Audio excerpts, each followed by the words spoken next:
the happy cheers of his welcome. The Pope was in Africa on serious business. The Pope arrived at Kololo Terrace, a holy place on a hill overlooking Kampala.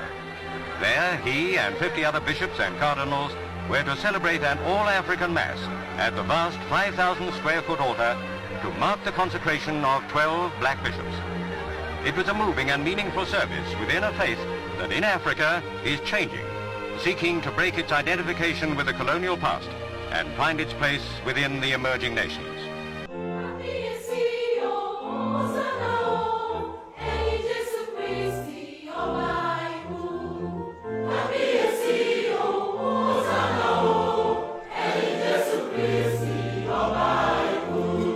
Did you hear about the Imam's son who became a Catholic bishop and was consecrated by the Pope himself? Yeah, you heard right. This isn't a movie plot. This actually happened. His name?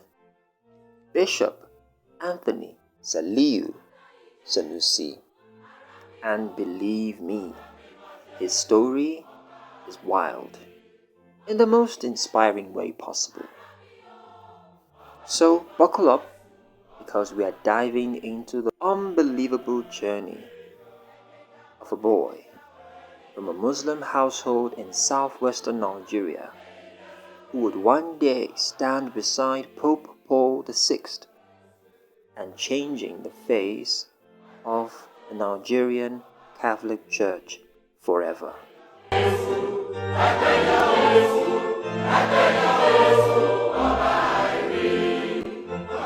Our story starts in a small town called Iperu Remo in Ogun State, Nigeria. The year is 1911, and a baby boy is born into a devout Muslim family. His father, not just any Muslim, Pa Sanusi, was the chief Imam of Iperu. That's like being the spiritual heavyweight of the entire community. So naturally, young Anthony Sanusi starts off in a Quranic school, learning the Quran, Arabic, and the traditions of Islam. That was his world. But somewhere along the line, something shifts. Now, this wasn't a case of rebellion for rebellion's sake. Anthony's journey toward Christianity was gradual, more like a quiet stirring in the heart and a loud lightning bolt from the sky. He attends a Salvation Army school, then an Anglican one, then a Catholic one. At every stage, he's soaking in different ways of thinking, different ways of living. And eventually, it clicks. He chooses to become a Catholic. Now pause for a moment. Imagine the tension. The chief Imam's son converting to Christianity in early 20th century Nigeria. That's not just controversial, it's explosive. But Anthony stays grounded, calm, purposeful. He's not just switching religions, he is answering calling. By 1944, he's ordained a Catholic priest in Lagos. And just like that, he's officially Father Sanusi. But don't think for a second that's where the story peaks. No, this man's just getting started. From 1946 in 1949, he works at St. Gregory's College in Lagos, serving as a tutor and housemaster, basically shaping young minds and laying foundations. Then he's off to St. Leo's Teachers College in Abeokuta, and later becomes the first principal of St. Anthony's Grammar School in Ijebu. You see the pattern here? Education was his battlefield, and he was a general. In fact, by 1962, the church saw his brilliance and made him Education Secretary for the entire Archdiocese of Lagos. 2 years later, he's running the whole show for the Western region as Catholic Regional Education Secretary. That same year, 1964, he becomes rector of St. Teresa's Minor Seminary in Ibadan. At this point, you could say he was one of the sharpest Catholic minds in Nigeria, and Rome noticed. 1969, Pope Paul VI, yes, the actual Pope at the Vatican, announces something massive.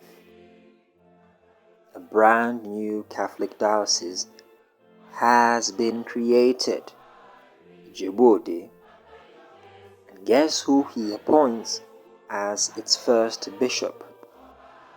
You already know, Father Sanusi. But the part that really sends chills down your spine,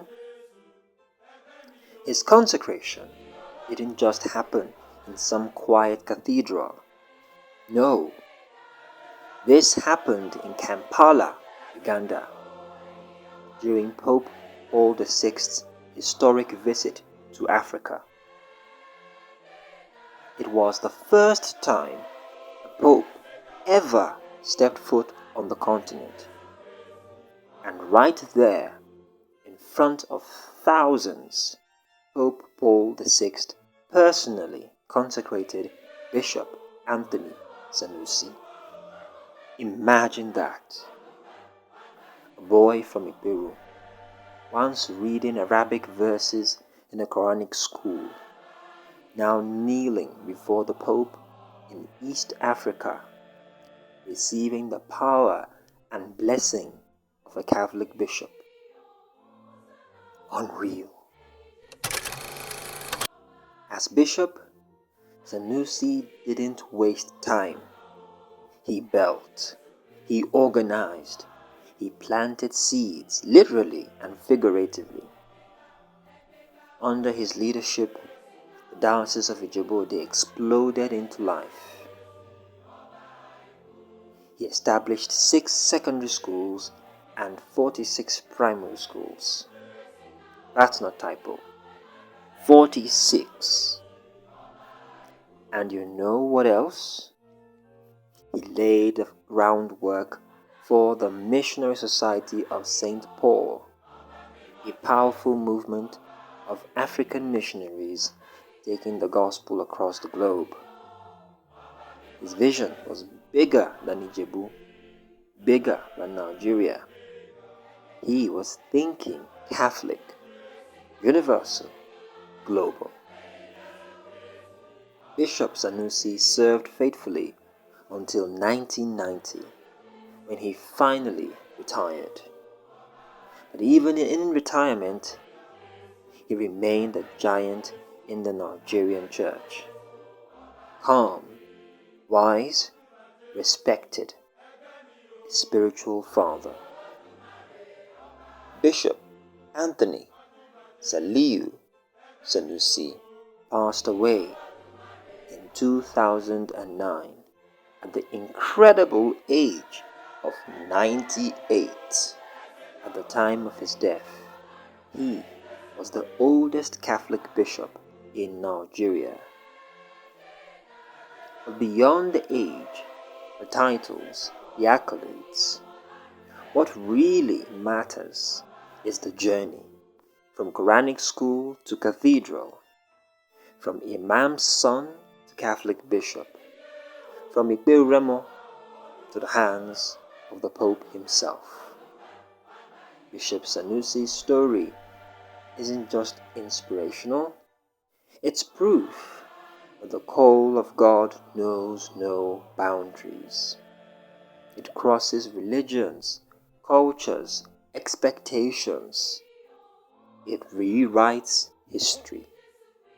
It rewrites destinies. So the next time someone tells you that your background disqualifies you, or that your beginnings define your end, just tell them this story.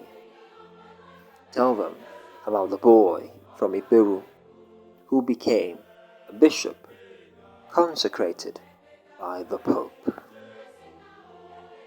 Now, that's legacy.